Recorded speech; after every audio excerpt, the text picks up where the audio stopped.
안내멘트 진행할까요?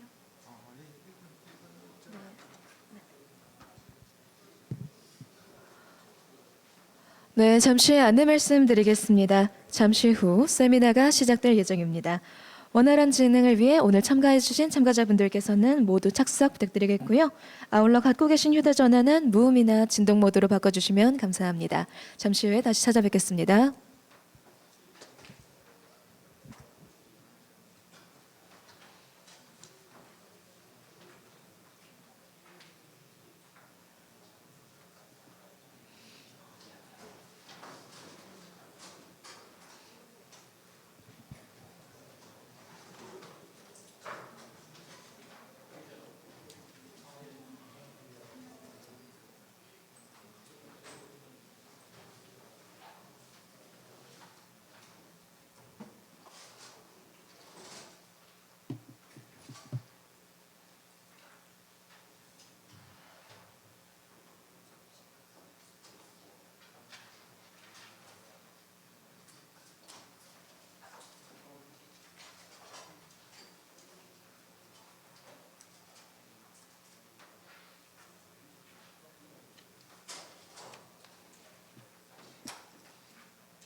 네, 여러분 안녕하십니까? 반갑습니다.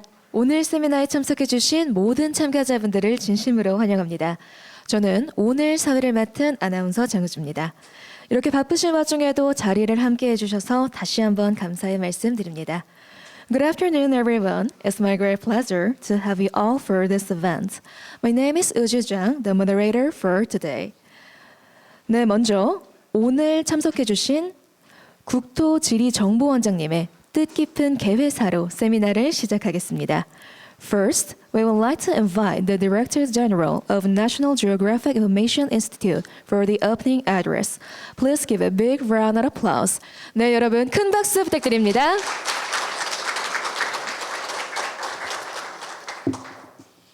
Good afternoon, all the participants and the ladies and gentlemen. It is my great honor to give welcome as well as the opening speech at the SETGPT seminar. First of all, I'd like to thank you, Dr. Karen. He is one of my friends. He is from Escap. Escap is located in Thailand. And he has been working on many different areas, but specifically these days, he is really keen on this SETGPT things. How we are going to have this SETGPT seminar just because he proposed that it's better for Korea host this meeting while we are having UNGGM AP meetings here in Korea. So hopefully what we discussed today is going to be open up this SETGPT where we study and then research in the satellite imagery as well as larger language models. But however, unfortunately, I do not know much about the larger language model just because I'm kind of old, so then I'm not, keep up with all the recent new technology yet. But still, I'm pretty much sure that SETGPT and the larger language model and then all the AI things is going to be replace all the existing technology in the recent future. So please just do some lively discussions with all the participants, and hopefully that we can get something out of this seminar, and then we hope that continue to this SETGPT meeting every year or once for 6 months or so. So NGII, National Mapping Agency in Korea, we are going to committed to all the developing things for ChatGPT. Since the center, head of the center, he is with us now. So hopefully he can support that ChatGPT meeting from now on. And lastly, and then I'll welcome all the participants, and then hopefully you enjoy this seminar and then learn something from our discussion. And the one thing that I'd like to tell you that this afternoon, late afternoon, you are expecting heavy rain, so please just do something before you got wet. Thank you for coming, and then hope that you enjoy this seminar. Thank you. 네, 여러분 큰 박수 부탁드립니다. 네, 이번 세미나를 통해 챗GPT의 역할과 그리고 나아갈 방향에 대해 한 번 더 짚어주셨는데요. 그리고 오늘 참여해주신 분들께 소중한 기억이 되길 바라며 아울러 비가 많이 오니까 젖지 말라는 당부의 말씀도 소중하게 남겨주셨습니다. 다시 한번 감사드리고요. 다음은 UN Escap의 캐런 왕님의 축사를 청해 듣도록 하겠습니다. Next, it's our great pleasure to invite Dr. Karen Wang of UN Escap for the congratulatory address. Please give a big round of applause. 여러분 큰 박수 부탁드립니다. 안녕하세요 and 감사합니다. Yeah. Thank you very much, dear colleagues, dear Dr. Woo-Suk Jo from the National Geographic Information Institute of the Republic of Korea, friends from the universities, research institute, and business sector. Good afternoon. So first, I would like to express my sincere appreciation to Dr. Zhou and also the NGI for hosting and co-organizing this seminar on integrated use of artificial intelligence and geospatial data for climate change-induced disasters. So the initiatives to leverage digital innovation, especially the AI and the large language modules, and encourage our young practitioners. Dr. Zhou said we are getting old, but our brain is still young. So to use this space and geospatial technologies for disaster risk management and sustainable development. This was also adopted in Asia Pacific. We have the Ministerial Conference on Space Technology Applications for Disaster Risk Reduction. Asia Pacific is the only region we have the ministerial level conference on space technology applications for development. The most recent one was in October 2022 in Jakarta. So next year, we'll have the fifth ministerial conference. We are talking to government of the Republic of Korea on hosting this, but we don't know. So we hope that can be organized in Korea. So in the past 2 years, Escap has developed this ChatGPT, so which is an innovative solution that leverages the current capability of large language module and integrates them with a cloud computing platform and and Earth observation data. So the ChatGPT leverages the large language module to generate the Google Earth Engine code dynamically. So that means we use Google Earth Engine to code, not by people. So our staff, our experts will introduce how it works. And also we have some other countries, developing nations, they are practice these tools for flood hotspot mapping.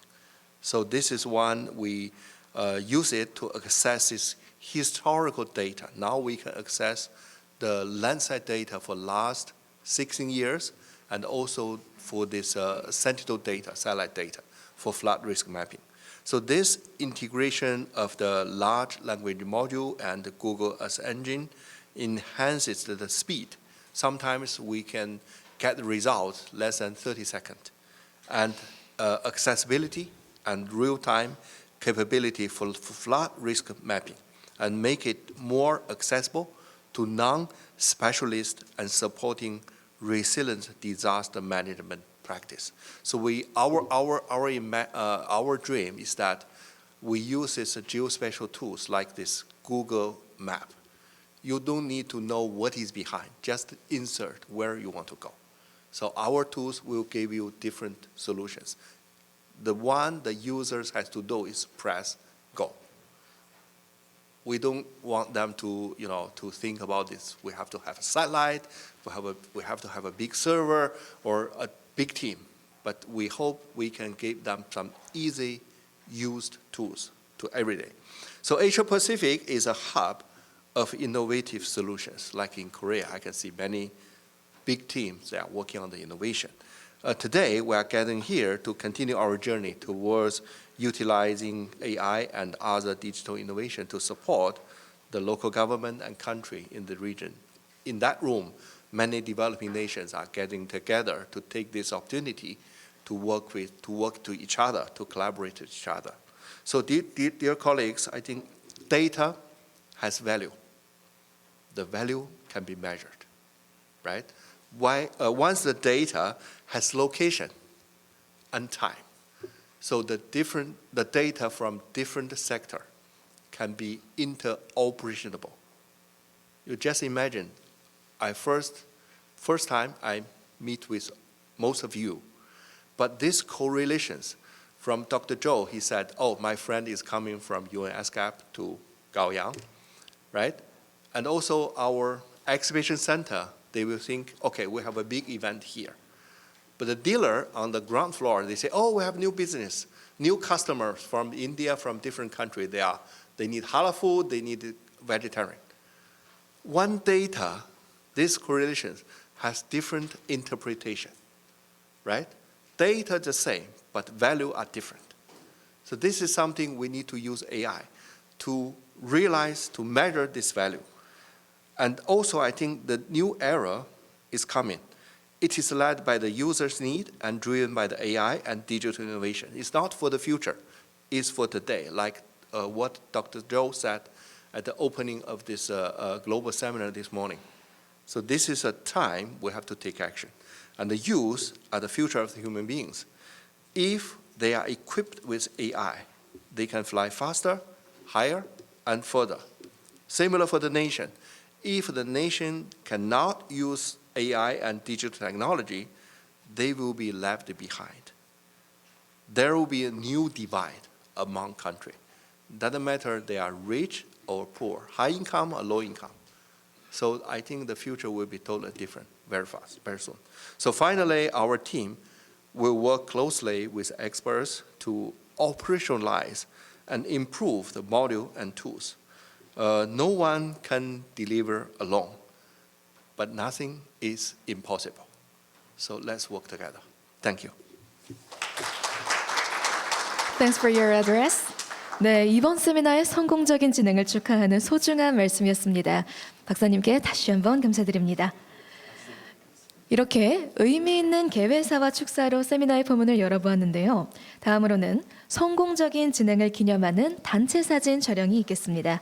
Next, we would like to take the commemorative photo. For distinguished guests and those joining us, please come to the front. 네, 오늘 개회사와 축사를 해주신 연구원장님 그리고 캐런왕 닥터님을 비롯해서 사진 촬영에 내빈 분들께서 참여해 주시도록 하겠습니다.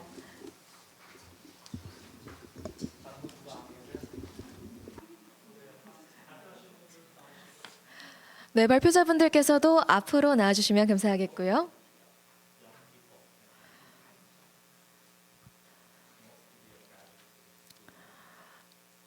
네, 2025 국토지리정보원과 UN Escap의 공동 국제 세미나를 축하하는 단체 기념사진 촬영 진행하도록 하겠습니다.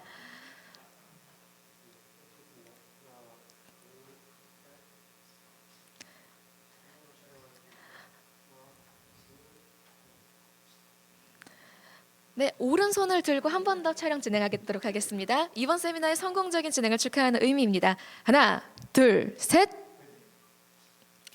네, 여러분 큰 박수 부탁드립니다.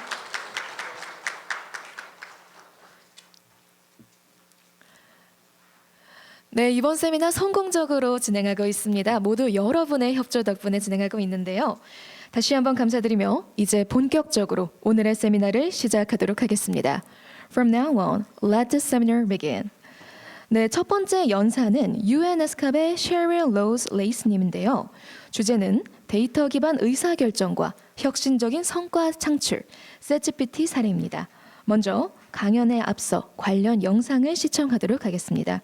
First, we'll invite Dr. Cheryl Rose Reyes for the speech about transforming data into decisions, innovation to impact, the case of 셋GPT. Before that, we'll set a video. Let's take a look. Asia and the Pacific is the world's most disaster-prone region, with over 2 million lives lost since 1970, equivalent to 105 deaths per day, or one every 13 minutes. Flooding has affected over 3 billion people, with economic losses exceeding $900 billion in the past 3 decades, making it the most devastating disaster in the region. What if everyone had access to a flood mapping expert tool?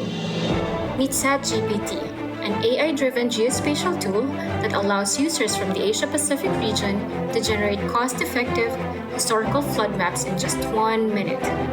With 셋GPT, we are turning innovation into action and empowering local stakeholders, from estimating potential damage and loss, supporting spatial planning and infrastructure development, promoting environmental conservation, contributing to disaster risk reduction, and building climate resilience by customizing the tool with user demands and local data. 셋GPT unlocks the potential of AI and geospatial information in transforming ideas to impact, managed by local users and supported by UN Escap.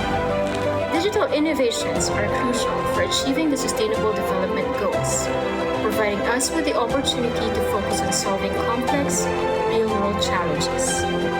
Explore more at 셋GPT.net.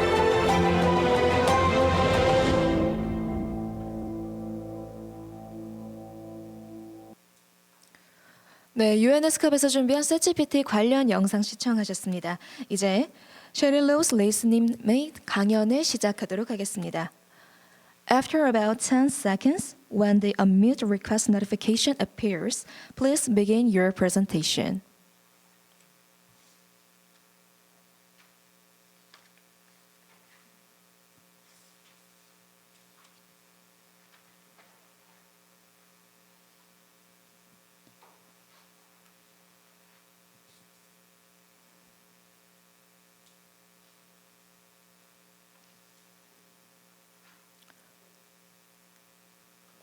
네, 이제 박사님과 연결이 되면 바로 강연 진행하도록 하겠습니다. 첫 번째 강연의 주제는 데이터 기반 의사결정과 혁신적 성과 창출, 셋GPT의 사례에 대해서 좀 더 구체적으로 말씀해 주실 예정입니다. 네, 박사님 연결됐을까요?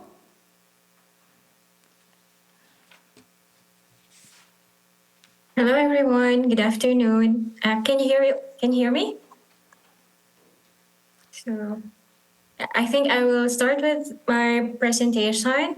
So again, the title of my presentation is Transforming Data into Decisions, Innovation to Impact, the case of 셋GPT. So my name is Cheryl Rose Reyes. I'm the remote sensing expert from the Space Application section at UN Escap.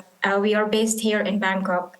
We are very happy to have you all here joining the seminar.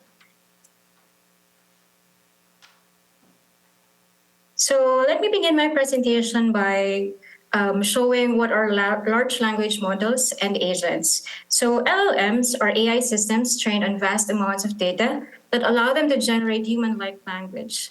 They power tools like chatbots and content creation.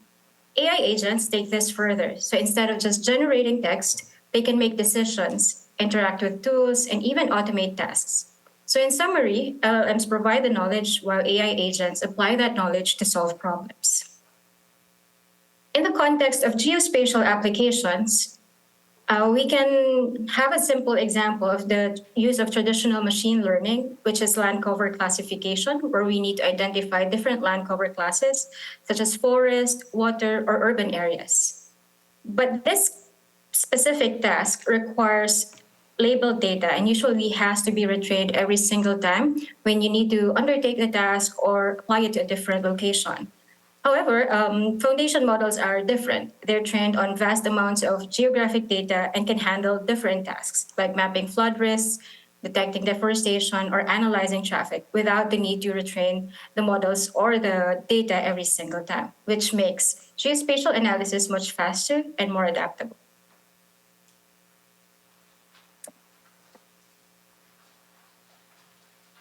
So when we talk about digital innovations, we talk about state-of-the-art tools like ChatGPT, which allows our workflows to become more efficient and more effective. So ChatGPT is one example of a digital innovation. And we all know that many of the applications that we have today focus on nowcasting, which predicts the current conditions. But hindcasting, or understanding the past events or historical data, is less developed. Hindcasting is actually very critical for providing us with high-quality inputs that make forecasting more reliable and for identifying systemic risks that need to be addressed. So the ChatGPT was developed because of the priorities that were set for the Jakarta Ministerial Declaration. So together with the United Nations Institute for Water, Environment, and Health, together with our partner countries, ChatGPT was conceptualized and developed. So this platform integrates Earth observation data, cloud computing platforms, and large language models to rapidly map flood hotspots. And along with the tool itself, we have also developed training resources to introduce this tool to our partner countries and to also let them apply this tool at the local context.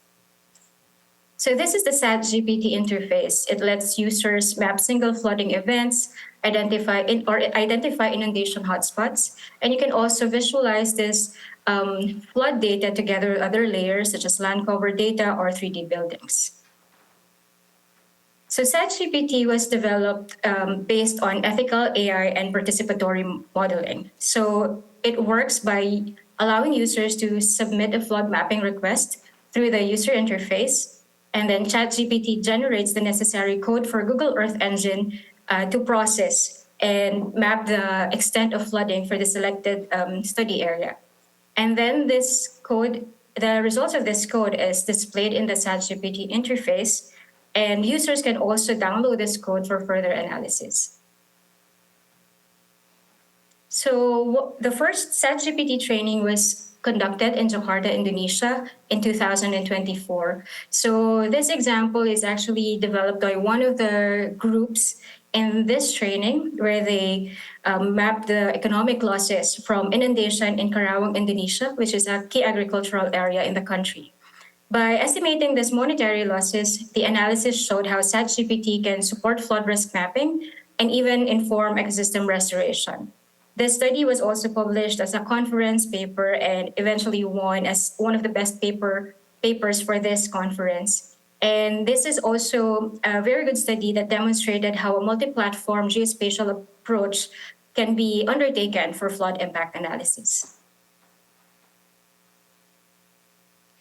Another set of case studies that were developed during our training together with the Asian Institute of Technology here in Thailand, the participants developed the case study for integrating socioeconomic data sets. So for example, ChatGPT can also be used to identify which villages, schools, or infrastructure are most affected by flooding.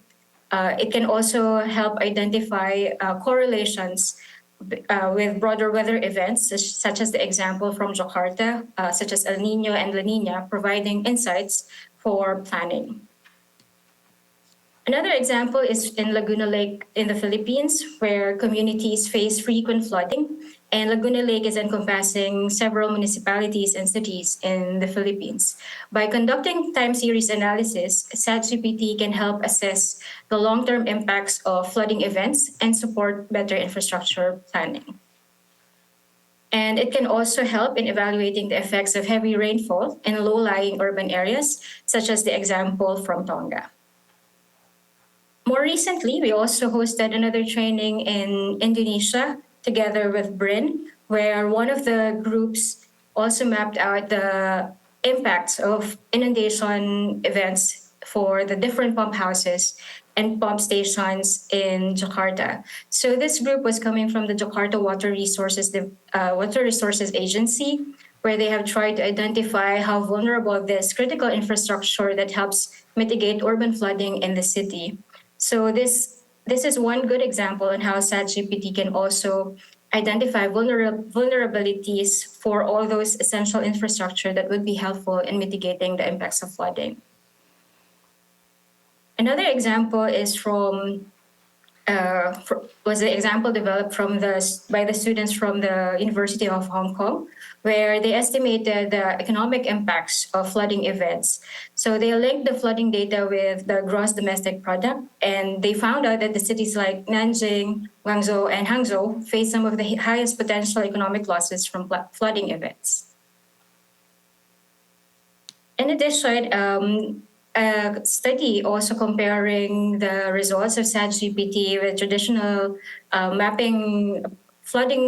mapping approaches was also undertaken by some of our former interns in the space application section, and they found out that by comparing the results from the traditional remote sensing approaches, SAT-GPT was able to capture about 80% of the flooding extent for Poyang Lake.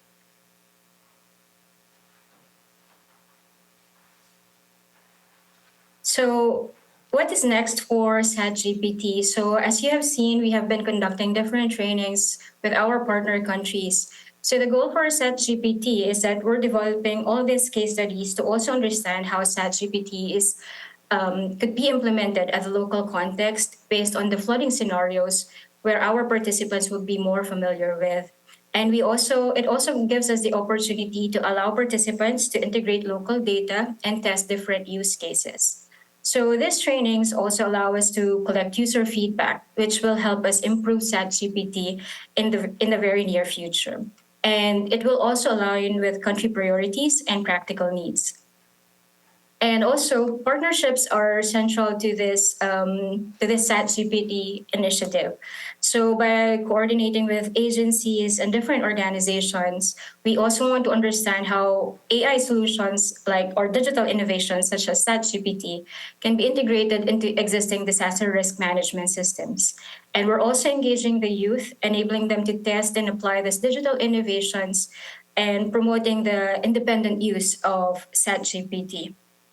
So for those who are interested, we have also provided you with a link in the QR code to download the different training resources that were developed for the in-person training events that we hosted in the past 2 years. So if you're interested, please feel free to look at these training materials. And this ends my presentation. So if you have any questions, please let me know. Thank you very much. 네, 셰릴님의 발표 잘 들었습니다. 이제 질문이 있으신 분들께서는 손을 들고 말씀해 주시면 감사하겠습니다. If you have any question about the presentation, please raise your hand. 네, 셰릴 박사님의 발표에 대해서 질문 있으신 분들 계실까요? 다시 한번 여쭤보도록 하겠습니다. 아무래도 사람들이 많다 보니까 약간 망설이실 수도 있을 것 같아서 최종적으로 한 번 더 여쭤보도록 하겠습니다. 네, 셰릴 박사님의 발표에 대해서 질문 있으신 분들께서는 손을 들고 말씀해 주시면 감사하겠습니다.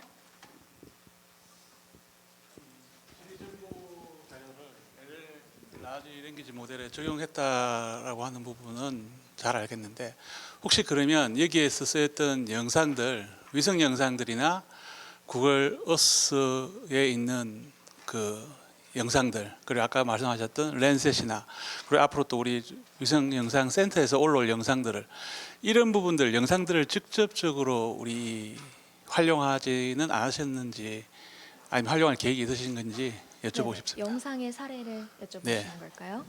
네네. So the question is, you said you applied the function, but is it the kind of the video, the satellite video, or that you record? So is that the video that you recorded or the satellite recorded? About the applied video. Can you please clarify the question? So about the applied video you said, is the video that you recorded or the satellite recorded?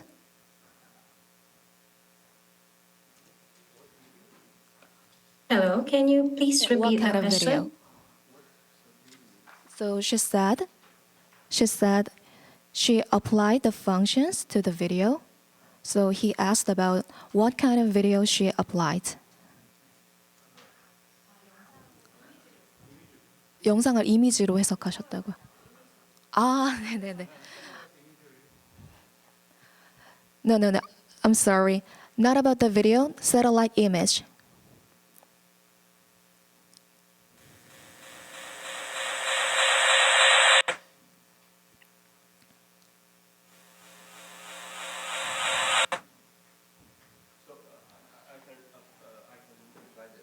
Right now, because we need this satellite imagery all historical data for the last many years.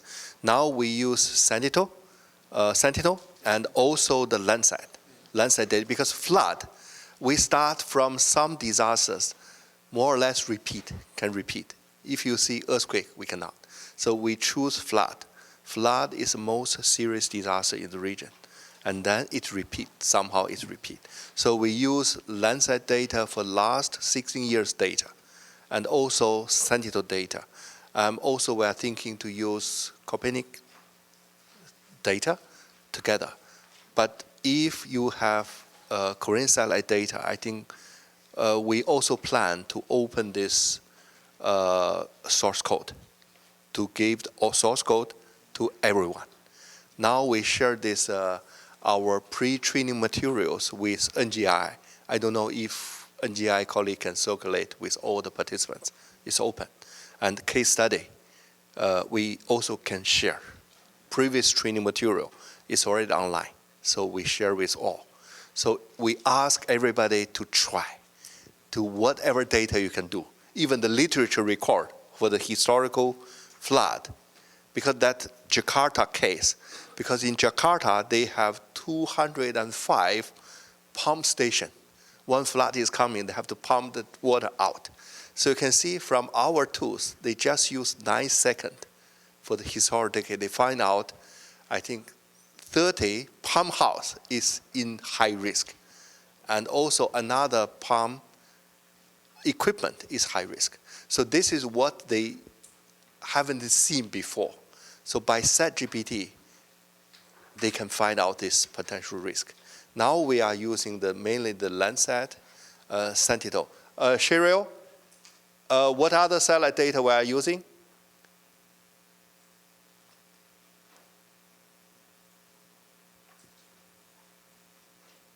I don't know. So this is From something Landsat data. Cheryl?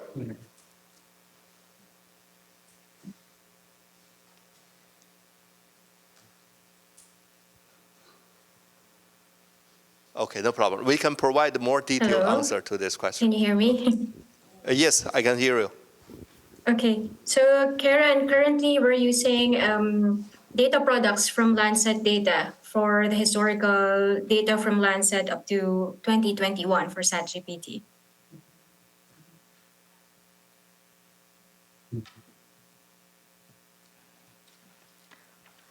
Thanks for the answer. 네, 그러면은 다음 질문 진행하도록 하겠습니다. 다음 질문 있으신 분들 계실까요? 네, 그러면은 첫 번째 발표는 여기에서 진행하도록 하겠습니다. Thanks for your speech, Cheryl. 네, 셰릴님께 여러분 다시 한번 큰 박수 부탁드립니다. 다음으로는 필리핀 우주청의 비욘젠드릭 아키노님께서 필리핀의 과거 홍수 영향 평가 ChatGPT 사례 연구라는 주제로 강연을 진행해 주시겠습니다. Next, we'll invite Mr. Vion-Gendrick Aquino of Philippine Space Agency for the address, Evaluating Historical Flood Impacts in Nueva, Philippines, a ChatGPT-based case study. After about 10 seconds, when the unmute request notification appears, please click the Allow button, then begin your presentation.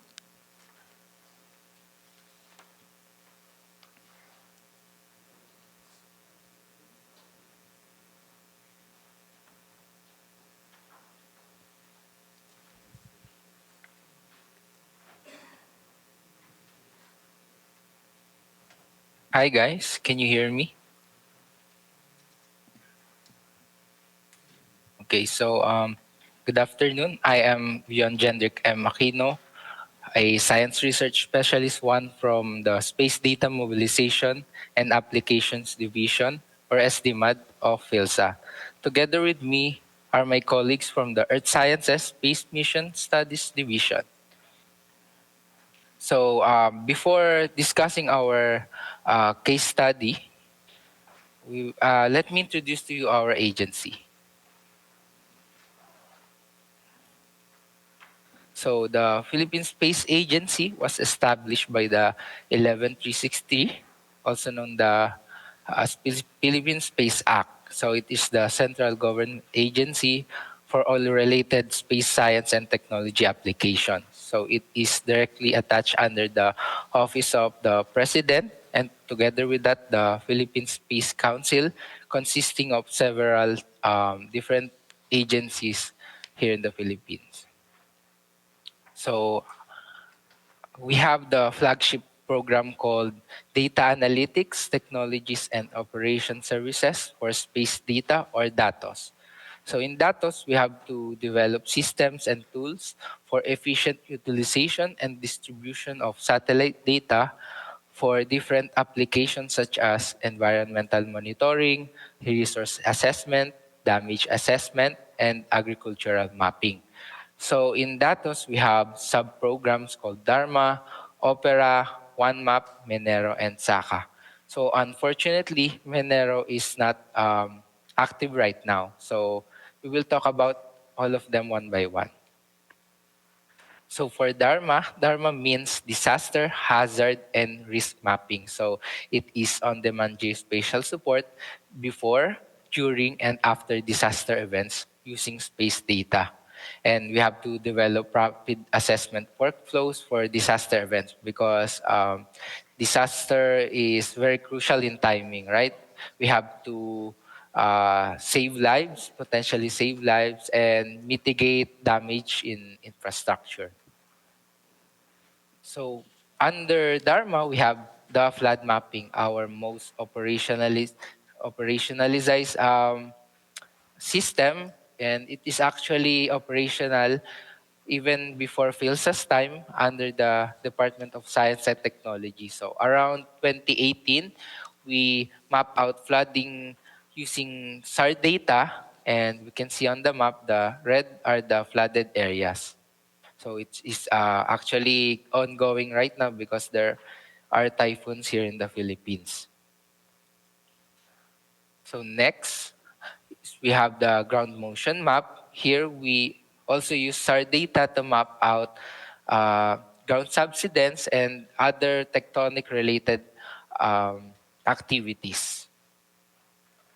And next is the OPERA, or the operationalization of environmental and resource mapping applications. It is a nation research and mapping initiative on the status and condition of environments and natural resources.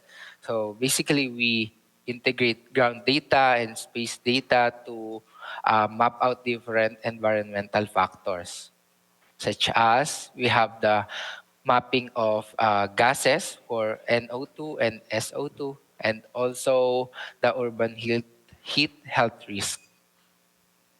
And next, we have our most successful initiative.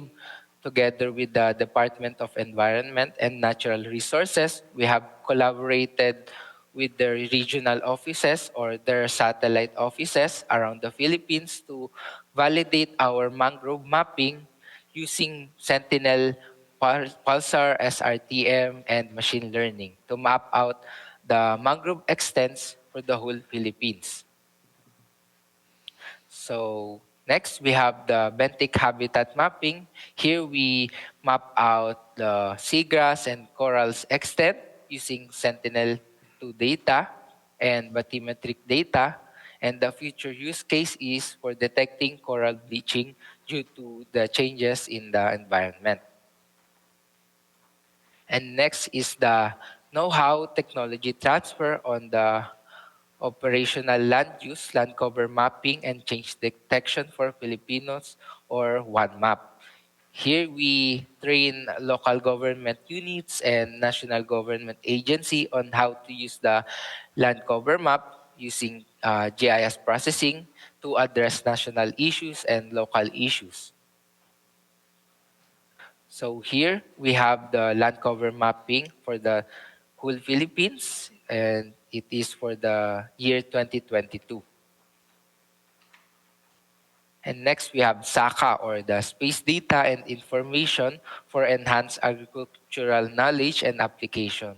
So the SACA project aims to support the agricultural sectors to develop different methodologies and systems using space data and other geospatial data to promote precision agriculture and smart farming here in the Philippines.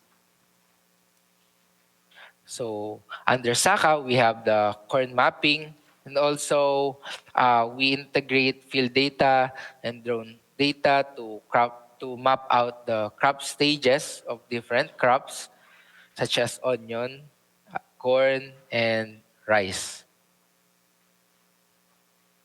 So next, we have the monitoring of the farm-to-market road. So we monitor the infrastructure changes to relate it to the engineering plans, and also the relate the progress to the timeline. So that's it for that for datos. And we have the National Copernicus Capacity Support Action Program for the Philippines, or in short, COPPHIL. It is the first partnership of the European Union here in Asia in regards to space. So here we have the mirror site. The data actually goes to a server here in the Philippines to boost data flow of Earth's observation data. So in COPWIL, we have the several services such as ground motion monitoring service, land cover, forest and crop mapping service, and coastal habitat monitoring service, and lastly, the ground motion monitoring service. So that's it for the Philippine Space Agency. And now we will discuss the SATGPT-based case study. So the goal here is to create an output or an analysis using SATGPT and relate it to the land cover data of ESA world cover. So our method is we are using prompting to get the flood data, land cover data, and use QGIS for several GIS processing and map generation. And the output is, we will analyze the output using several techniques. So our study area is in Nueva Ecija, Philippines. So Nueva Ecija is the rice capital of the Philippines. It also have corn and other vegetables such as onion, and we have two cropping season. We have the wet season from May to September and dry season from November to April. So we can see on the map that it is dominated by the cropland land cover and also the tree cover. So here in Nueva Ecija, we have the wet season from May to October. So from SATGPT website, we just use the prompting to map out inundation hotspot. So we ask SATGPT to map out the inundation hotspot in Nueva Ecija from 2001 to 2021, so for 20 years. And next we will just click the grid on where the Nueva Ecija province is located. So here we can see the red on the map. The red color is the inundation area or the hotspot. And next we will just download the Google Earth Engine code and paste the code, and then download the inundation hotspot, and we will just use QGIS for several GIS processing, such as raster data processing, to map out which land cover type is the most flooded area for the last 20 years. So we can see here on the right side, in terms of hectares or area, cropland is mostly affected by flooding, and next is the grassland, and next is the tree cover. So to further our analysis, we just downloaded the administrative boundaries of the province of Nueva Ecija. We gathered the municipalities to know which municipalities is mostly affected by flood. So here we have the Licab, Zaragoza, San Antonio, and Cabio, and the Cabanatuan City, which is the capital city of Nueva Ecija province, is were the most heavily affected in the last 20 years by flooding.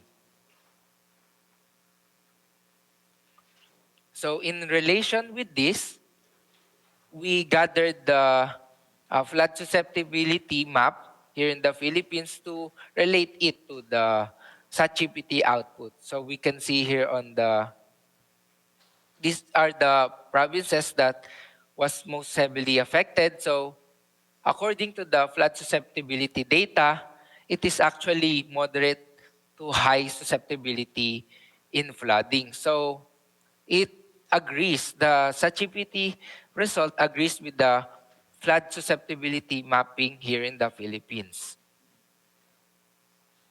So with that quick analysis, we learned a lot using QGIS and GIS processing.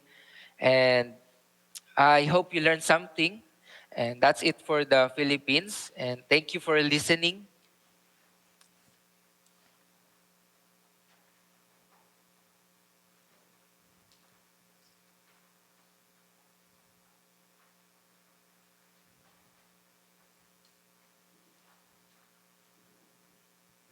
Yeah. Okay.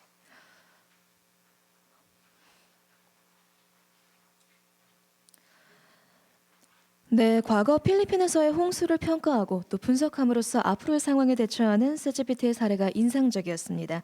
Thanks for your speech. 네, 이제 질문이 있으신 분들께서는 손을 들고 말씀해 주시면 감사하겠습니다. If you have any question about the presentation, please raise your hand.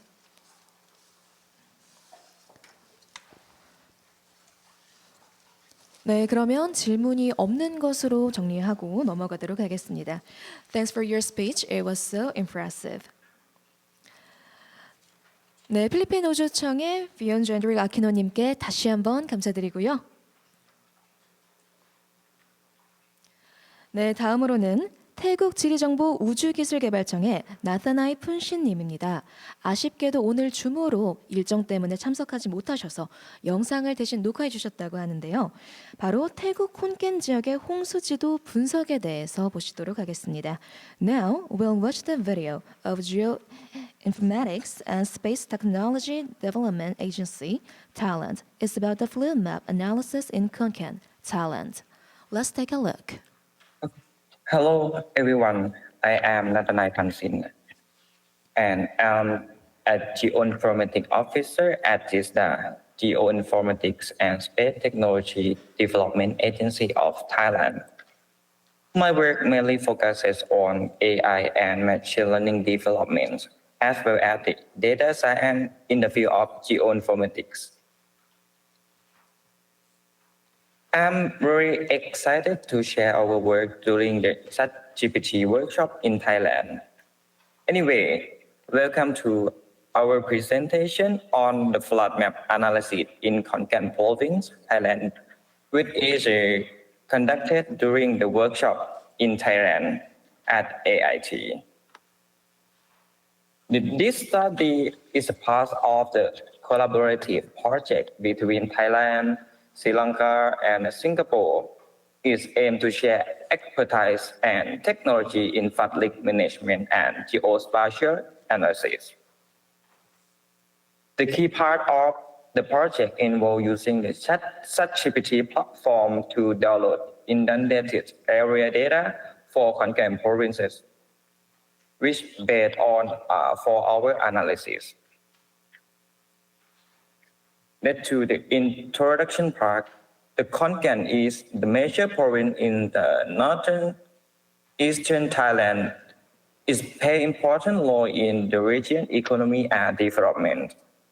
However, it increasing vulnerable to the seasonal and flooding, especially during the monsoon season.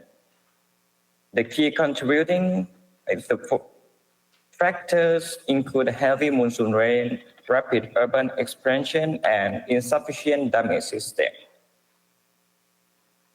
The river called like a Chi River area it often overflow during intense rainfall, experiencing flood conditions in both urban and rural zones. To understand these challenges is very essential for creating an accurate flood map, improving the local disaster. Move to the methodology. Our flood analysis follow the three-step methods, combining the satellite data and POI like a point of interest and the GIS tool. For in the first step, we use the ChatGPT and the Google Earth Engine to download the recent flood intended data for Khon province. And the next step, we added a layer including the building footprint and the POI such as the villages, schools, and hospitals from the OpenStreetMap to understand exposures.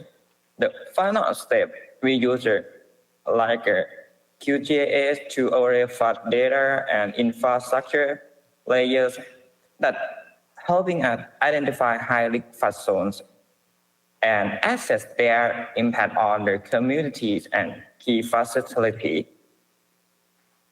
And the last one we use display our analysis in our platform like Map Online. The Discover flood data.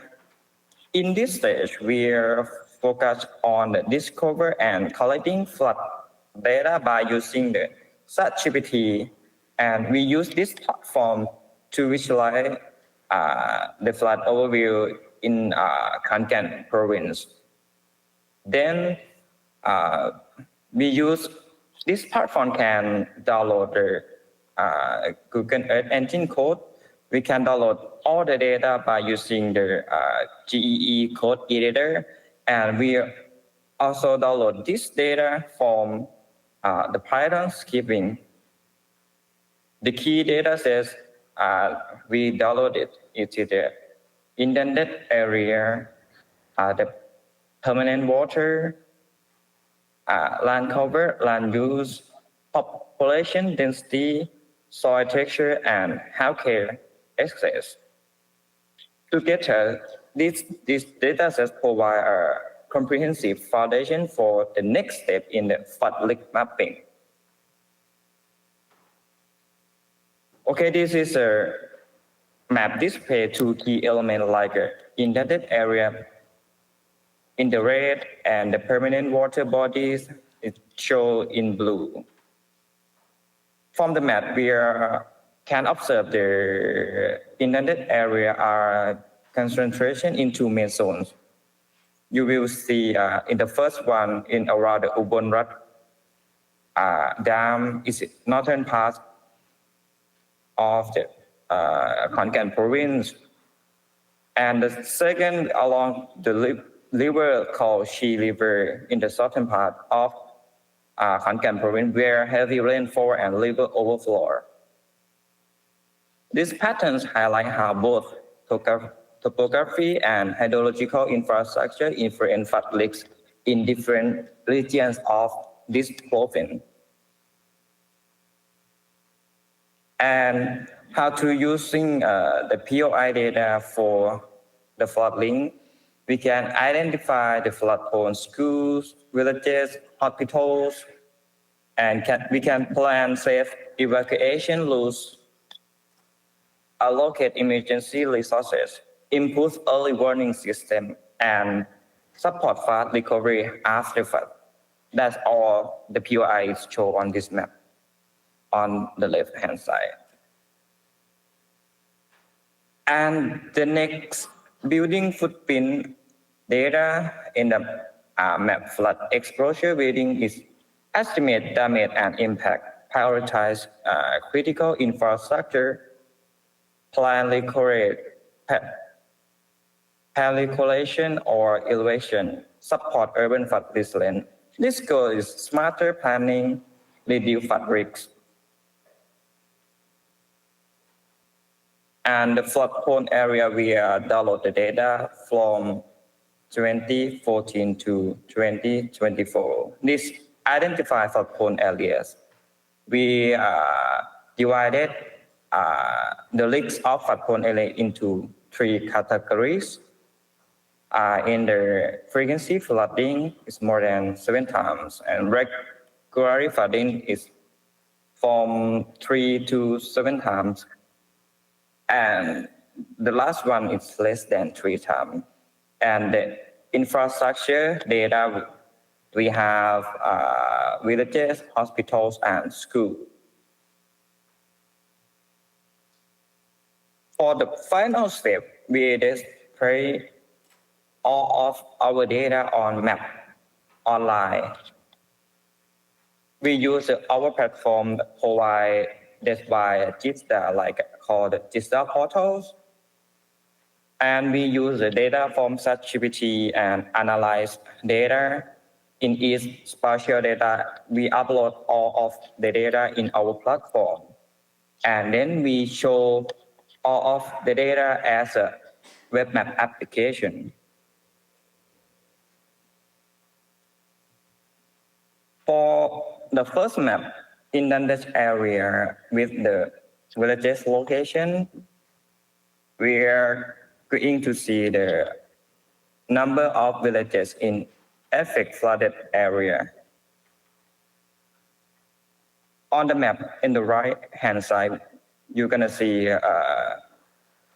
the red one is villages affected by flood frequency more than 7 times. And the blue one is from 3 to 7 times. And the last one, the green, is less affected by flooded area, is less than 3 times. In the next one, we overlay the indented area with the hospital locations. We also see the flood frequency like the same color with the villages in the red, in the blue, and in the green. We're gonna find that the most part of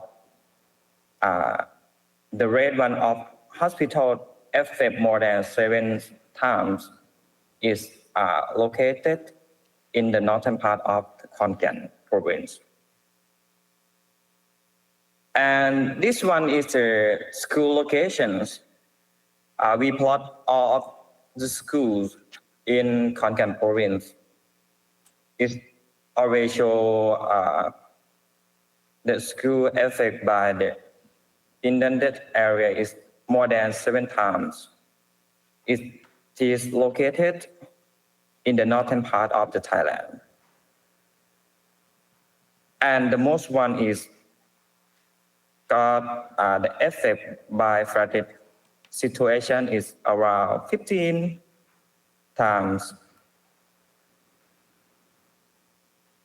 And the next one, actually, GITA, we have our platform. We use the AI for decision and support a policymaker. It's called Check Water.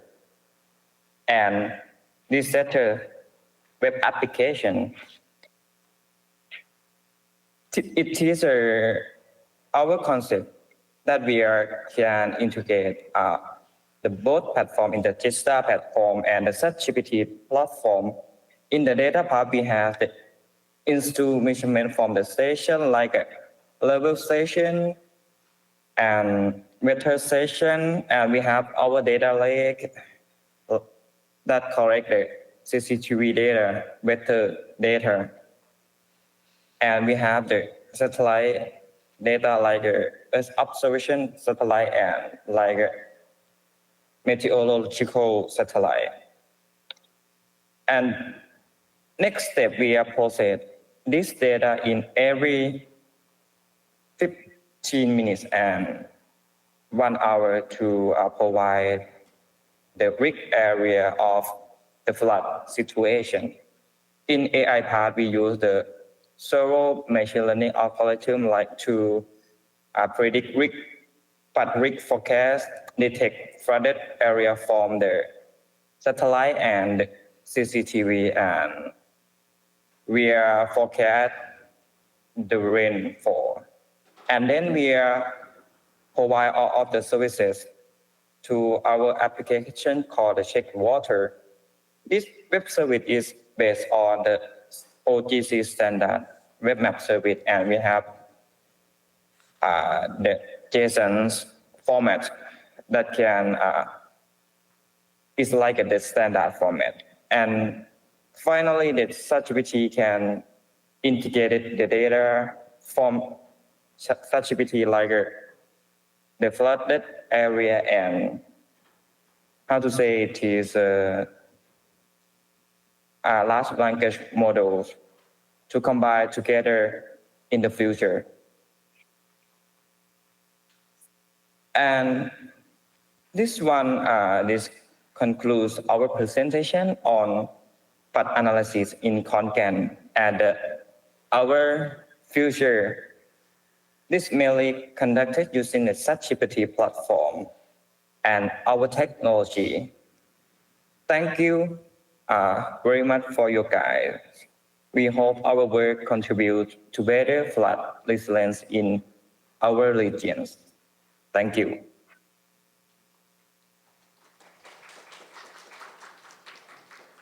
네, 이렇게 태국 콘켄 지역의 홍수 상황을 다룬 영상을 함께 보셨습니다. 오늘 바쁘신 일정 때문에 녹화 비디오로 대체해 주셨는데요. 다음번에는 이 자리에도 나다나이 푼씨님께서 함께 하실 수 있기를 바라며 다음 강연 소개해 드리겠습니다.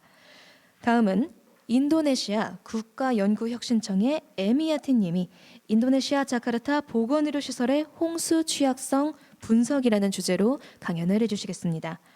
Next, we'll invite Ms. Emiati of National Research and Innovation Agency, Indonesia, for the speech, Vulnerability of Healthcare Facilities of Flooding in Jakarta, Indonesia. After about 10 seconds, when the unmute request notification appears, please press the allow button, then begin your presentation.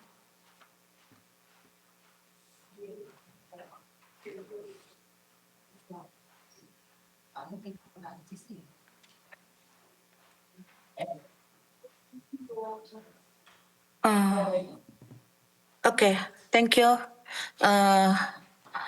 Thank you for the session for me. Let me introduce myself. My name is Emiati. I'm from Prin, Indonesia, and I will present my work when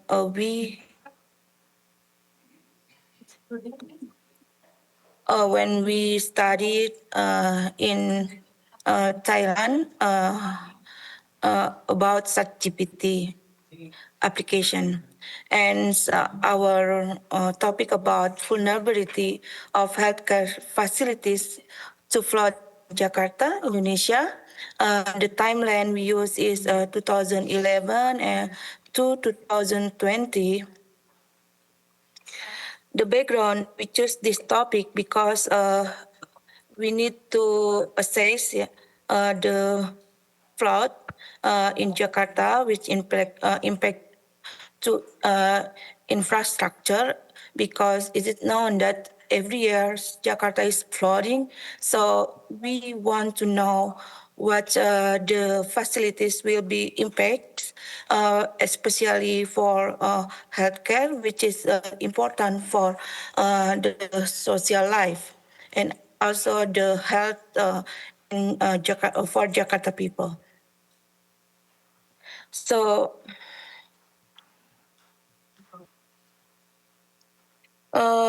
we use ChatGPT for the flood history mapping, and we get the code from that ChatGPT. After that, we apply that code in Google Earth Engine to get the data, the historical data from 2011 to 2020. We subtract every year inundation from ChatGPT. So this is to know the environment impact, not only because the city planning but also for climate impact. Because we also know that Jakarta very influenced by climate, and especially from El Nino and La Nina. So besides the inundation data, we also use infrastructure. In this case, we use healthcare only. So we extract the healthcare data which we get from Google Street Map, and we overlay data to inundation and get the point by point where the healthcare and where the inundation intersects each other. And also after that, we perform the analysis to see how much the vulnerability that infrastructure.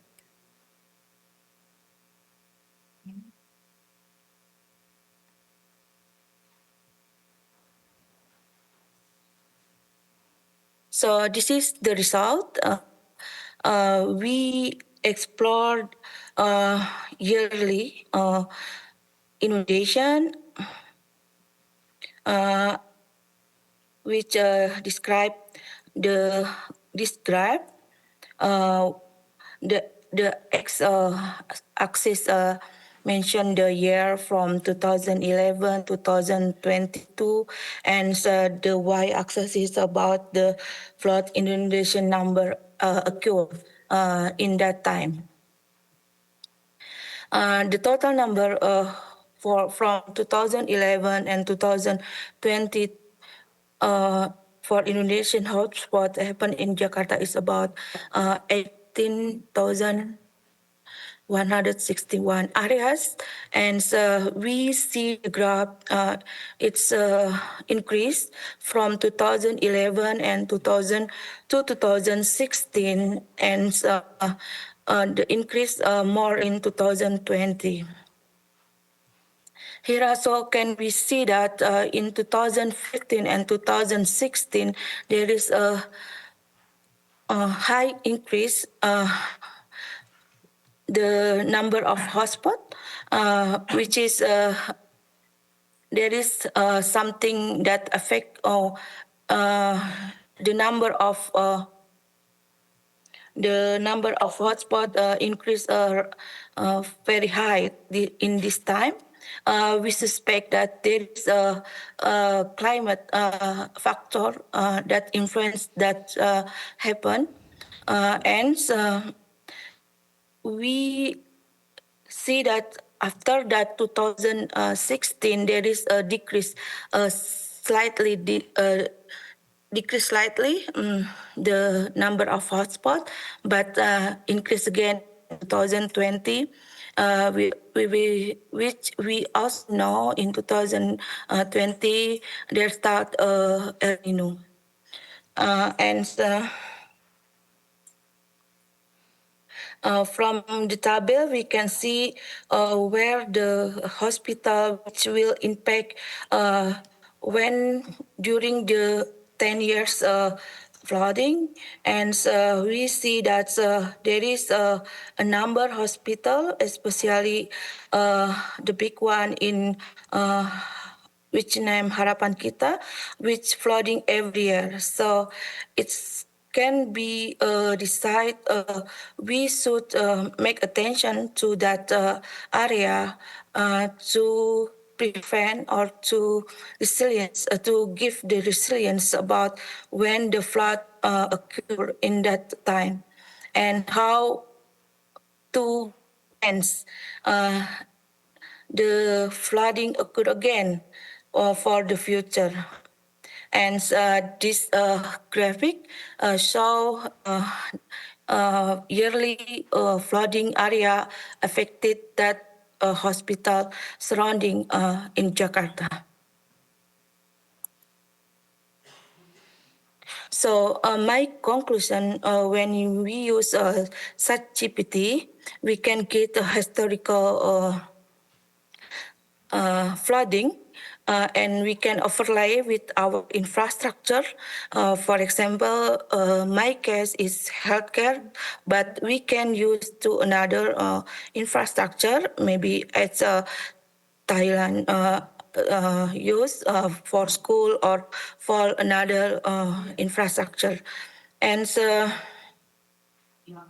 we also know from that historical data what infrastructure will be impact every year for flooding. And then we can make to plan how to handle that. And this study we only do point by point intersects. So maybe the next development we will use buffering, so we can know the radius where the healthcare building which will be impacted by fault. And I think that's all my presentation. Thank you. 네, 2011년부터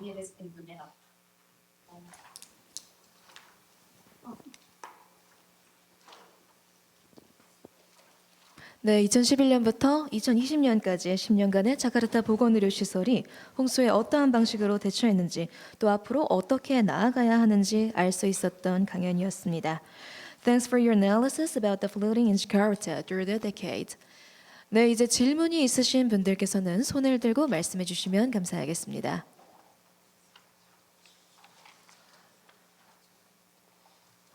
네, 10년간의 자카르타 네.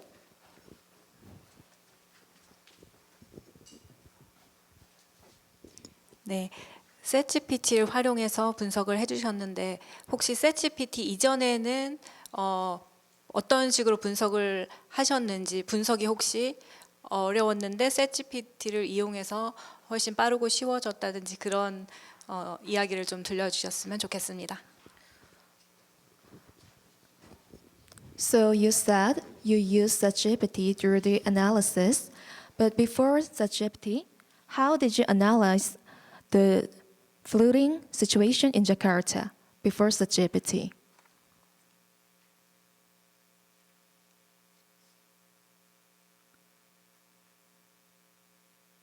Okay, thank you for the question. Before ChatGPT, I should choose the time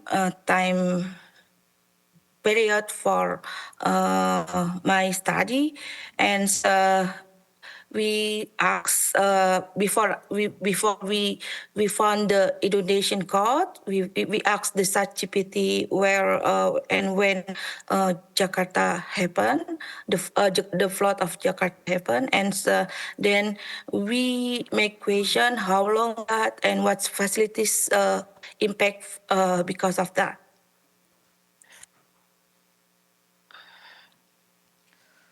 네, 챗GPT 이전에는 아무래도 홍수가 발생했을 때 분석하는데 시간적인 제약이 있었습니다. 그래서 직접 현장을 보면서 분석하는데 다소 시간이 걸렸고요. 따라서 챗GPT가 개발됨에 따라서 조금 더 시간적으로 단축되는 그런 이점이 있었다. 이렇게 말씀드릴 수 있을 것 같습니다. 따라서 최대한 빨리 분석할 수 있는 게 장점이라고 말씀드릴 수 있다. 이렇게 말씀해 주셨고요. 다음으로 질문 있으신 분들 계실까요?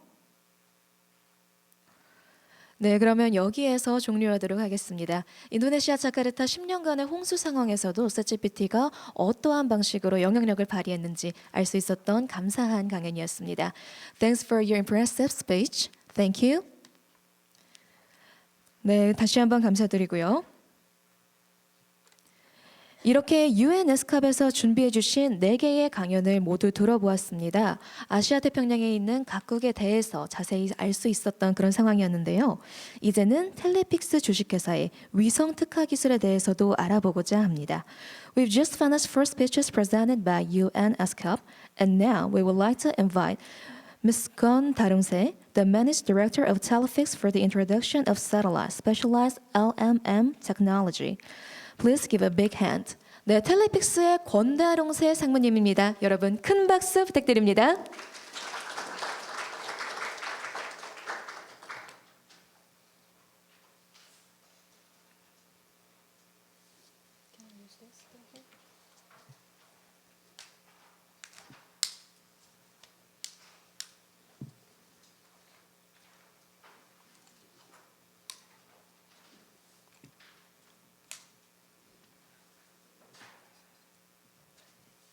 Oh, yeah.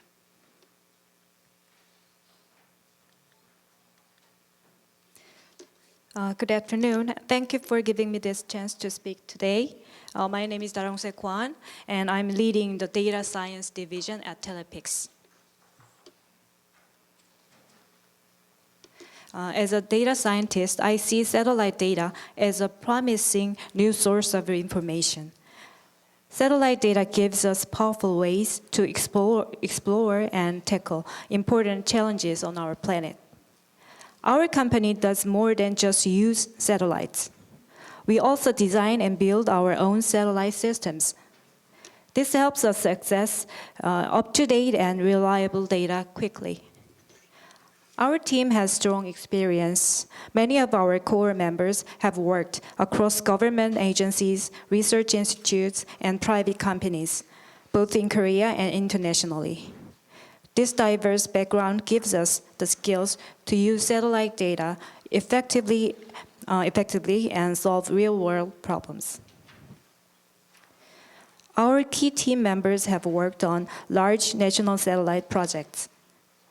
They have experience covering everything from planning to building satellites and to even providing satellite data services. Some of these projects were very large, with budgets up to $1 billion. Thanks to this experience, our company is strong not just in technology, but also in creating solutions that matter in the real world. The government of Korea has launched many satellites, as you see here. To do effective AI analysis, we need high-resolution data. For example, CAS 500 satellite from the National Land Satellite Center, NLSC, under NGII, provides 0.5-meter resolution images. The NLSC shares this satellite data with the public for free. Having these kind of high-quality data at hand allowed us to build SatChat, a generative AI-based analysis tool, in a short time.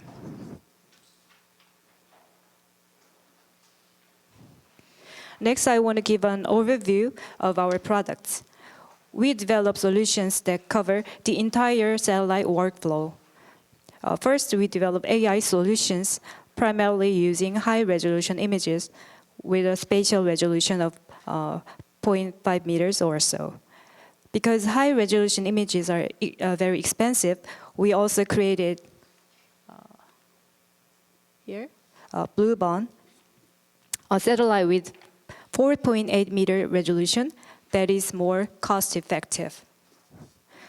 We also aim to enable onboard AI, which means the satellite can run AI models by itself. As a first step, we launched Tetraplex and successfully tested a small AI model on its GPU.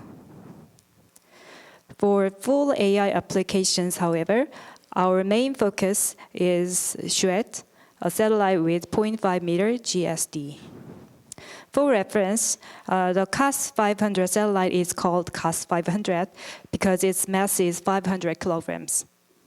We aim to achieve similar performance with a satellite weighing only 150 kilograms, and we plan to launch Shuet in 2027. Bluebond is the first Korean CubeSat with a GPU on board, and it was launched in January this year. At first, it looks like a regular 6U CubeSat, but Bluebond can run AI models directly on its GPU, performing edge computing in space. This feature lets us analyze data close to the source which means we can get results much faster. From January, Bluebond entered its launch and early orbit phase, that is LEOP. At the same time, we started preparing for nominal imaging operations. So since May, these operations have been running in parallel, and we began receiving images like this or this. The right-hand side is ours. Today, Bluebond is among the CubeSats with the highest image quality in the world. We measure image quality using MTF, modulation transfer function, which ranges from 0 to 1. The closer the value is to 1, the better the image quality. Generally, an MTF of 0.1 or 10% is considered the mission success criterion. Our images and also images from planet on the left-hand side reach about 10%, meeting the international standard. For other CubeSats, as shown in the picture on the right, MTF can drop to only 1 or 2%. At that level, it is very difficult to use the images for AI models. And this is a similar example.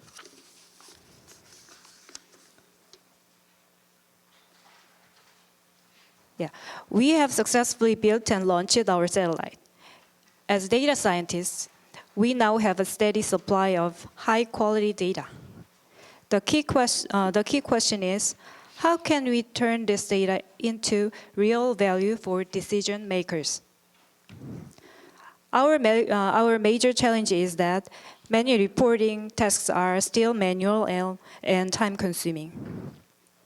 There are other pain points as well, such as technical barriers, different data formats, or low capture frequency. To address these challenges, we developed SatChat, our generative AI-based satellite imagery analysis solution.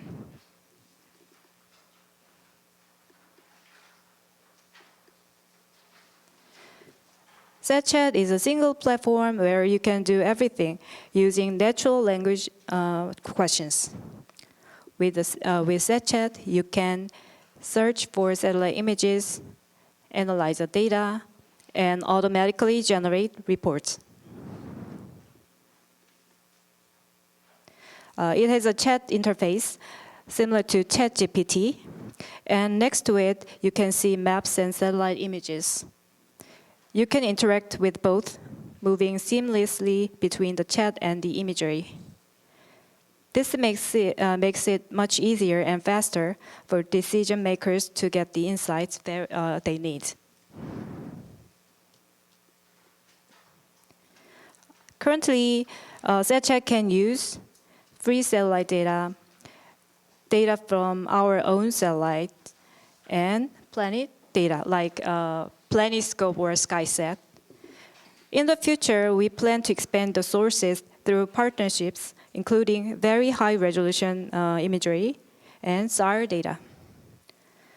This will allow SatChat to provide even more detailed and diverse insights.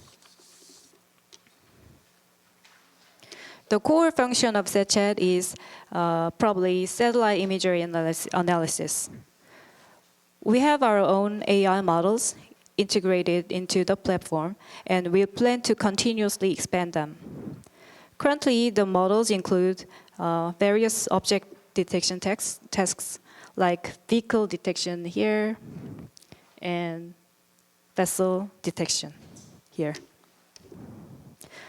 One example of how we use these AI models is monitoring unauthorized activities on public lands.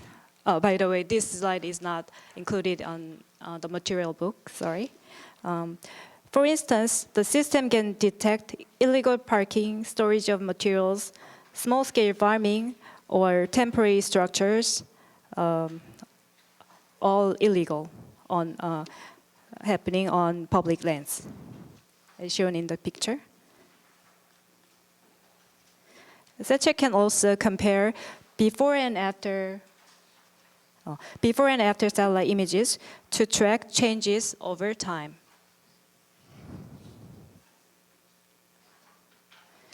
Another example is solar panel detection, showing how SATCHEC can identify features that are not clearly visible in RGB satellite images, thanks to spectral analysis.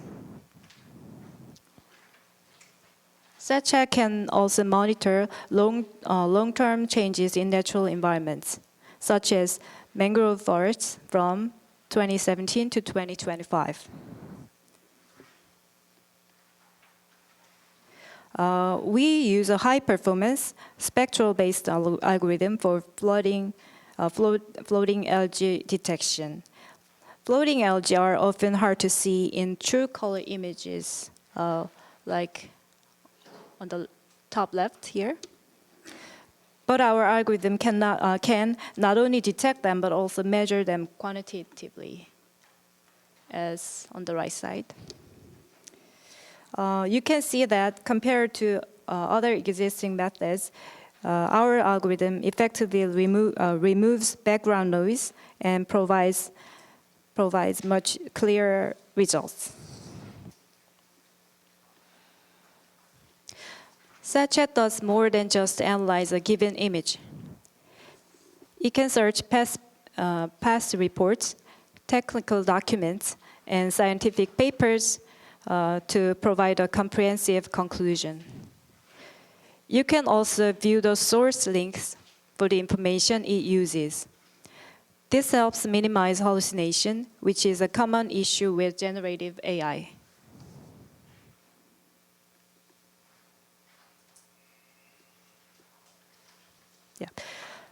Climate change is causing floods, landslides, and other natural disasters around the world. These events are becoming more frequent and severe, affecting communities and infrastructure globally. Even this year alone, there have already been many significant events, as you see here. On September 28th this year, a landslide occurred in Nepal. We checked plenty satellite images taken before and after the event to analyze the impact. Using SATCHEC, we analyzed the images with various spectral indices to assess the impact. You can see the changes highlighted in red, showing the areas affected by the landslide.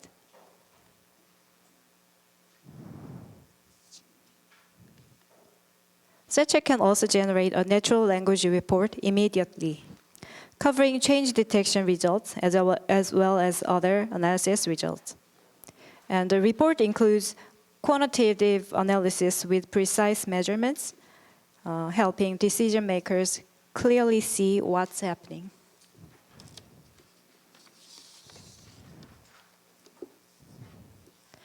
In addition, INSAR-based displacement analysis is also possible.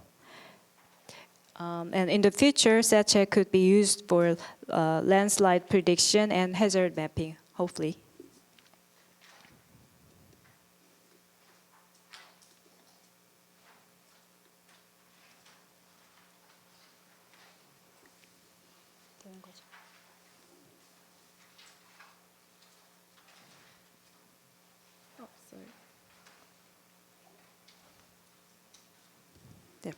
Here's a short video showing SATCHEC in action, demonstrating how the platform searches, analyzes, and generates reports from satellite imagery.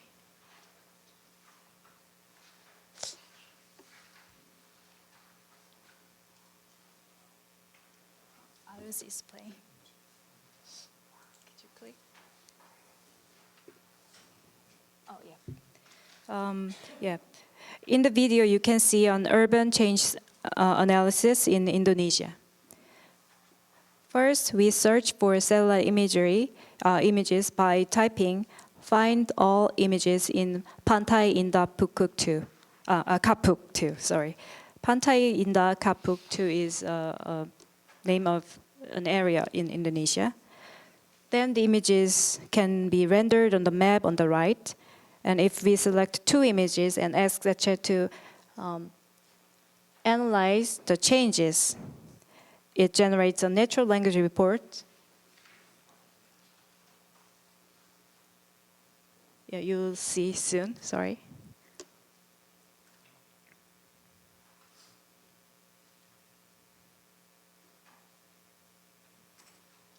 Yeah, it's performing change detection analysis like this. And you can see a natural language report. And we can also select multiple images at once and ask the chat for a time series analysis. And now you see time series analysis very soon.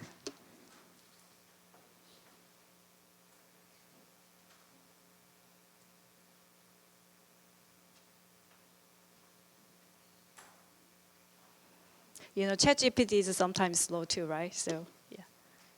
And this is being played in a real-time speed, so. Yeah, and the time series analysis is done, and it will generate a natural language report too, describing the changes across all selected images, showing the overall trend over time.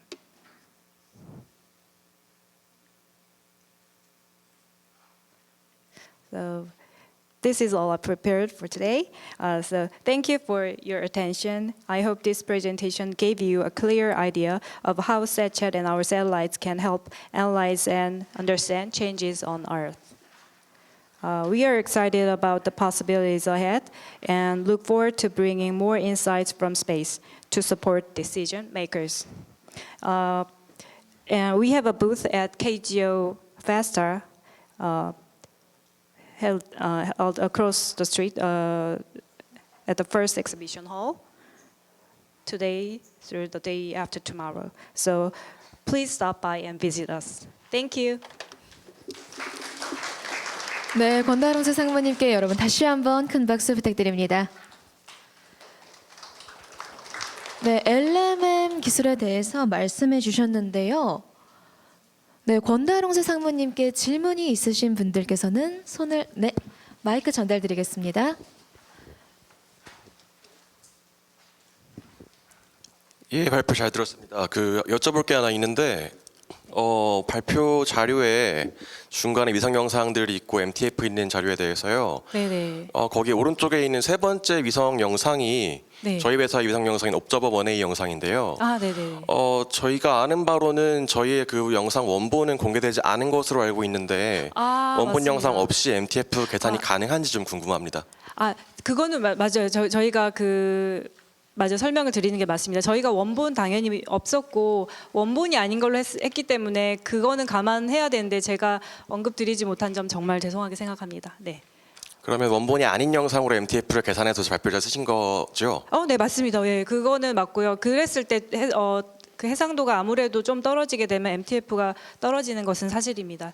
저희가 그거는 정정하도록 하겠습니다. 저희가 이게 공개 자료는 아니기 때문에 요거는 네, 그럼 좀 양해 말씀 부탁드리고 저희가 그거는 정정하도록 하겠습니다. 네. 예. 네, 답변 감사드리고요. 추가적으로 질문 있으신 분들 계실까요? 네, 마이크 전달해 드리겠습니다.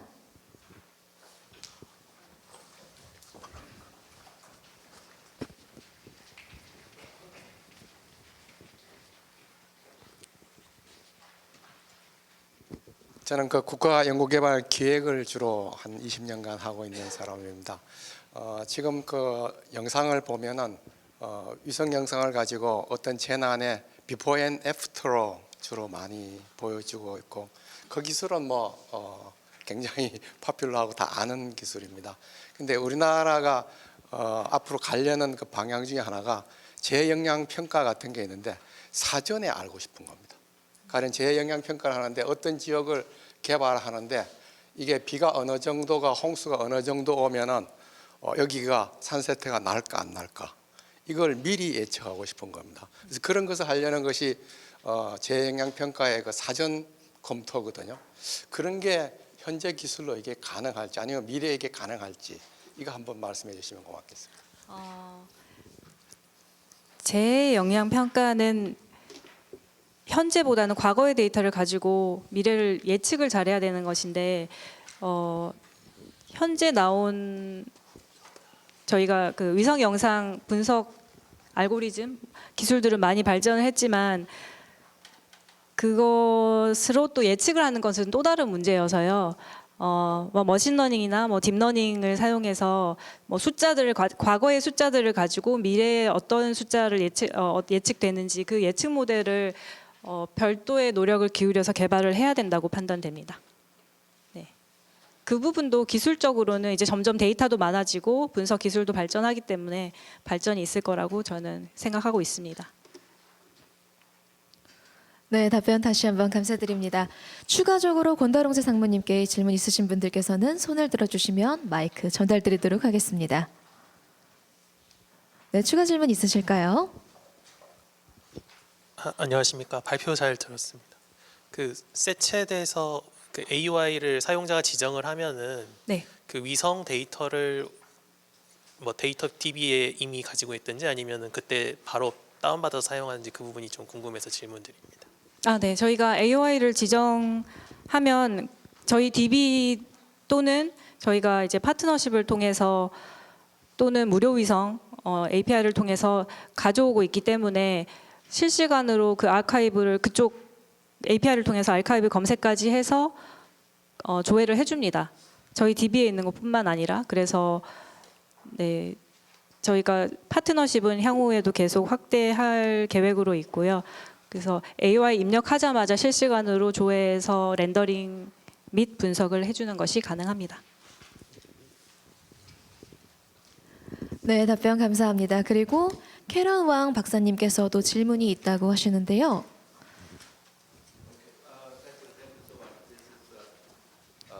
Really impressive. I have two questions.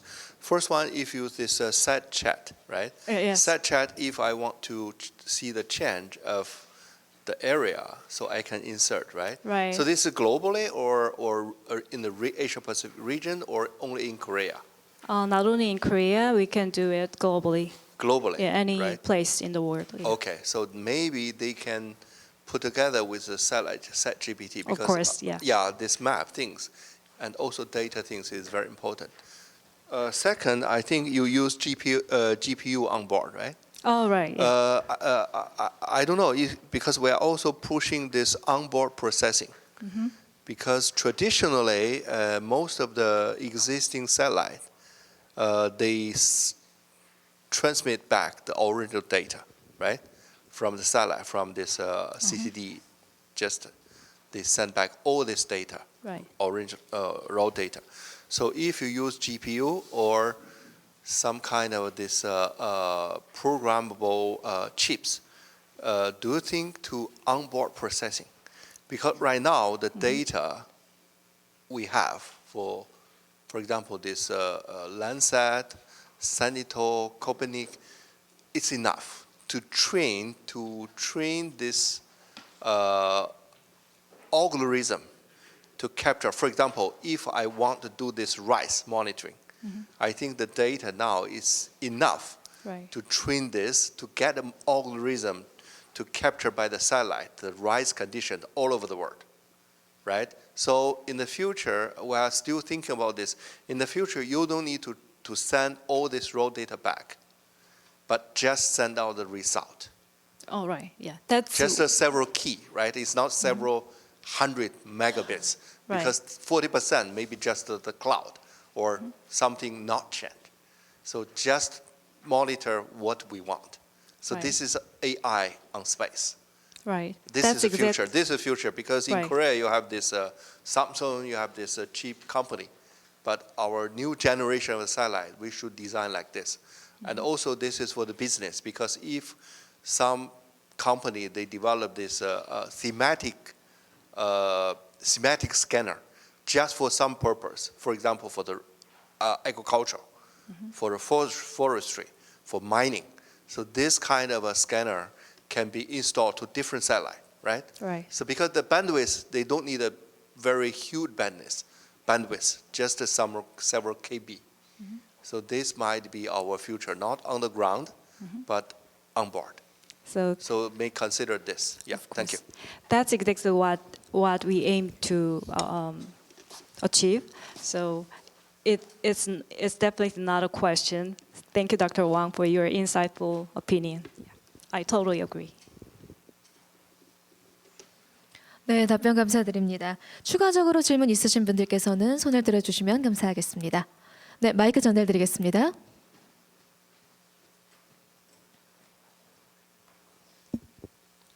네, 발표 잘 들었습니다. 안녕하십니까. 부산대학교 백승일이라고 합니다.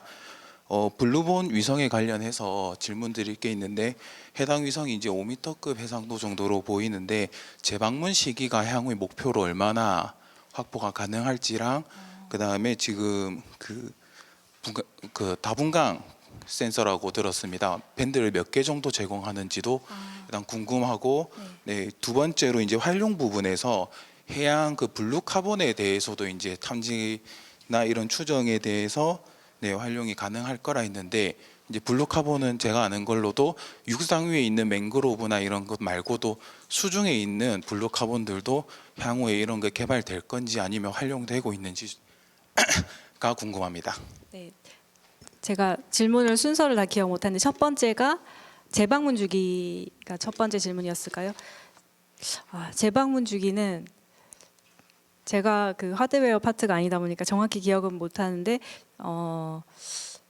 한국의 경우 같은 곳의 경우에도 며칠에 한 번은 지금도 찍을 수가 있고요. 현재는 저희가 뭐 고객사의 요청이나 저희가 찍고 싶은 곳을 마음대로 정해서 찍고 있는데 며칠에 한 번은 지금도 어느 정도 가능해 보이고요. 똑같은 지점은 아니더라도 근처 어디까지는 되고 있고 저희가 이것을 더 많이 쏘아 올리게 되면 정말 더 그 기간은 단축이 될 것이고요. 그리고 밴드 말씀하셨는데 6밴드입니다. 레드, 그린, 블루 말고도 니어 IR 쪽에 저희가 3개를 넣어놔서 그쪽이 좀 강화됐습니다. 저희가 이게 블루 카본 디텍션을 주로 목표로 하고 발사한 위성이기 때문에 저희가 말하는 블루 카본은 표면에 해양 부유 조류이기는 합니다. 그리고 해수면 아래에 있는 블루 카본의 경우에는 사실 쉽진 않습니다. 위성으로. 네, 그거는 사실이고 저희가 주로 해양 부유 조류, 맹그로브와 아까 말씀드린 저희가 주로 괭생이 모자반이거든요. 그런 쪽을 많이 탐지하고 있습니다. 정량적으로. 네. 또 끝인가요? 네. 네, 답변 감사드립니다. 추가적인 질문 있으신 분들께서는 손을 들어주시면 감사하겠습니다. 네, 그러면 여기에서 건다롱새 상무님께 드리는 질문은 마무리된 것으로 보고 종료하도록 하겠습니다. 네, 소중한 의견을 나눠주신 상무님께 다시 한번 큰 박수 부탁드립니다.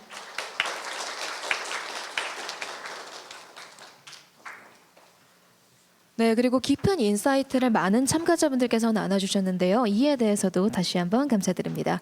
Also, the many participants share the opinion about the current situation and the future of LMM technology. Thanks for the question and the answers. 네, 이제 다음 두 번째 공간 지식 추론 엔진 기술에 대해서도 알아보고자 하는데요. Next, we would like to invite Dr. Kim of Seoul National University for the introduction of the Spatial Knowledge Engine Technology. 서울대학교의 김주영 박사님입니다. 여러분 큰 박수로 부탁드립니다.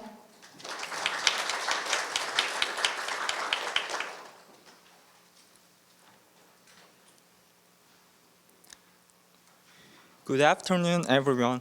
Thank you for joining us today at the NGII and UN Escap Joint International Seminar. I'm Ju-young Kim, a PhD candidate at Seoul National University.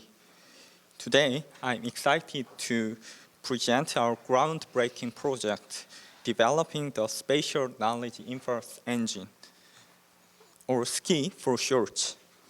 This project brings together 7 institutions, including Seoul National University, Yonsei University, and Gaia 3D, working collaboratively to revolutionize spatial information processing.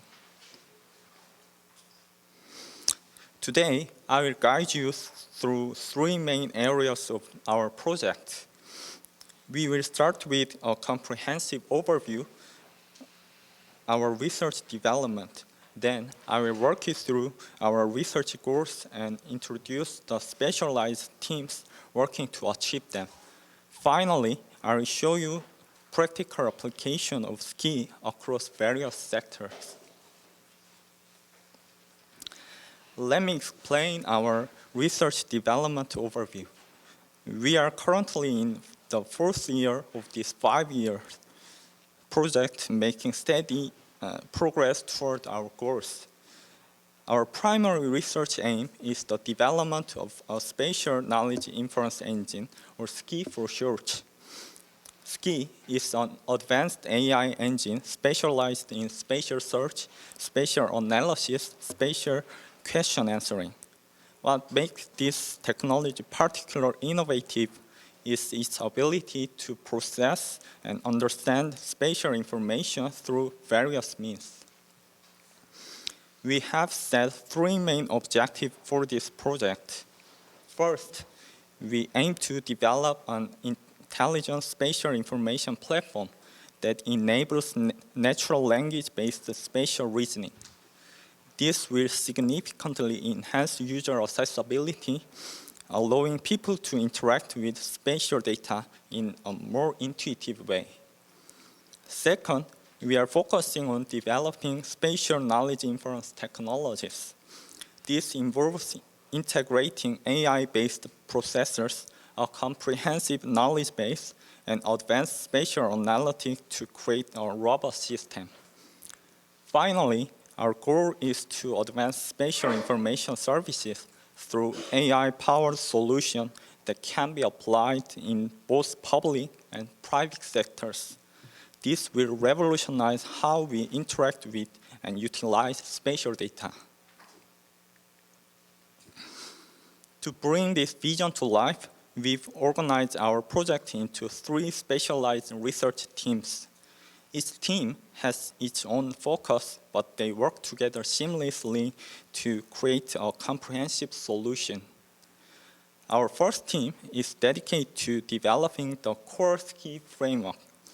They are building all the essential modules that make spatial inference possible. Our second team manages the spatial big data and populates our knowledge base. They ensure our system has access to rich, accurate data. Our third team brings everything together through spatial analysis and visualization, with a particular focus on 3D environments. Let me introduce you to the first research team's work, which focused on developing the core SKI framework.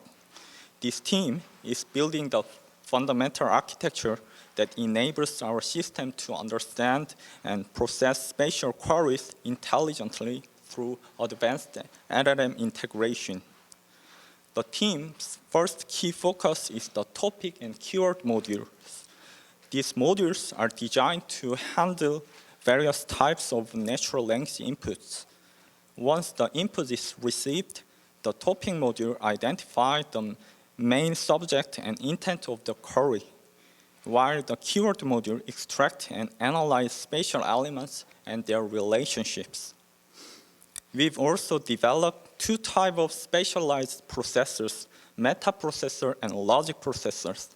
Metaprocessors handle the initial query understanding, performing tasks like named entity recognition and schema retrieval.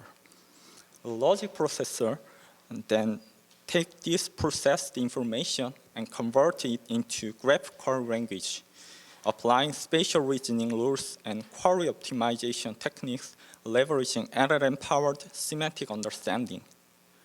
The third major component is our geographic knowledge base, GeoKB. For the GeoKB design, we've developed sophisticated ontologies and schema that can represent complex spatial relationships and attributes. This knowledge structure is implemented through an integrated graph database management system that combines RDB for structured spatial data, and NoSQL for unstructured contextual information, enabling efficient storage and retrieval of diverse spatial knowledge. The combination of these elements enables SCI to efficiently process spatial queries and provide intelligent, context-aware responses to user spatial information needs.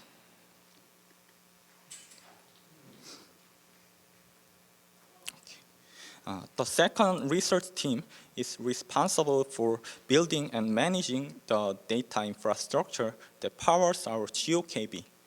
Their work ensures that our system has access to comprehensive, high-quality spatial data.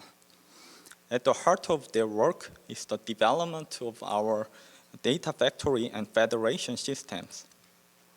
These systems handle the complex task of collecting spatial big data from multiple sources, including both public and private sector databases. The team has implemented ETL, extract, transform, load processes that not only gather data, but also ensure its quality and consistency through automated refinement procedures. The team employs advanced machine learning techniques to process structured spatial data, enabling automated feature extraction and pattern recognition. For unstructured spatial data, they've developed specialized data mining methodologies that can extract meaningful spatial information from diverse sources like text documents, social media, and sensor data. These processed results are then systematically integrated into our GeoKB through a carefully designed federation system. The third research team focuses on developing advanced spatial analysis and visualization capability with a particular emphasis on 3D city model environments. A key focus of their work is the development of specialized spatial operators. These include inference analysis operators that can assess the impact of spatial changes across different urban contexts, and dynamic overlay analysis operators that enable real-time spatial relationships analysis. The team has also created a visualization component for 3D city models. These components support both compositional visualization, allowing users to understand spatial relationships in 3D, and dynamic simulation capabilities that can show how spatial relationships evolve over time. This includes advanced rendering techniques and interactive features that make complex spatial data more accessible and understandable. Beyond the technical aspects, this team is also actively engaged in identifying business and service opportunities, and they work closely with potential users to understand their needs and develop practical application of our technology across various sectors, ensuring that our research output have real-world impact and commercial viability. Now, let me explain how our SCI system processes spatial queries and delivers results. The process involves two key aspects: our pre-built infrastructure and the real-time query processing flow. First, let's look at our infrastructure. It starts with GeoKG design, a comprehensive blueprint for organizing spatial knowledge. Based on this design, we collect and process various types of spatial data from multiple sources. These diverse data sets are processed through our machine learning and data mining analysis system. All this information is then systematically stored and managed by our integrated GDB system. When it comes to processing actual queries, let's consider an example. Hey AI, where is most expensive apartment complex in Goyang시? Our topic and keyword module first analyzed this natural language input. Then, our spatial processor, both meta and logic processor, transformed these queries into GQL and making it ready for database operations. The system then assesses our pre-built knowledge bases to gather relevant information, processes it through our specialized analysis modules, and finally delivers the result through our visualization components. This integration workflow ensures that users receive accurate and meaningful responses to their spatial queries like, yes, it is Kintex One City apartment complex near Ilsan Kintex.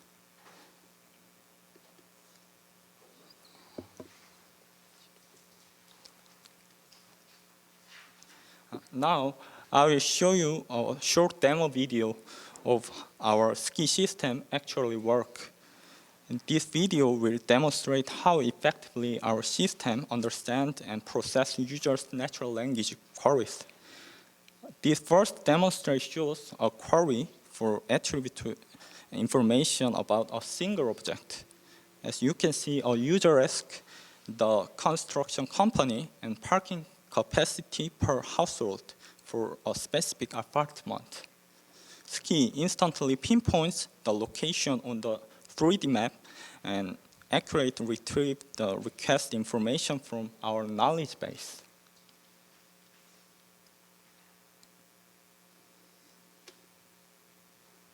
Okay. Second is a relative queries that compare multiple objects. In response to a request to find apartment with a high slope in Seochogu, Ski identifies several apartments that meet the criteria, display them visually on the map. This allows the user to compare multiple candidates at glance through our visualization components. The third demo showcases our spatial analysis capability. It first processes a request to find daycare center within a 750-meter radius of subway station. It then immediately answers a follow-up question. What is the distance between Yangjae Citizen Forest Station and Yangjae IC? Providing a precise calculation.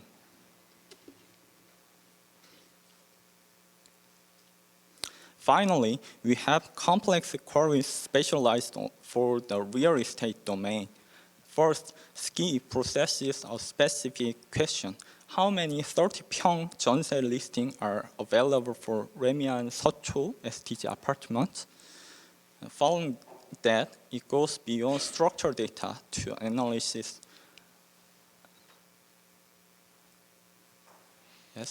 Unstructured contextual information like SNS reviews for an apartment. This is a great example of how Ski moves beyond simple information retrieval to deeply understand user intent and generate complex, insightful responses.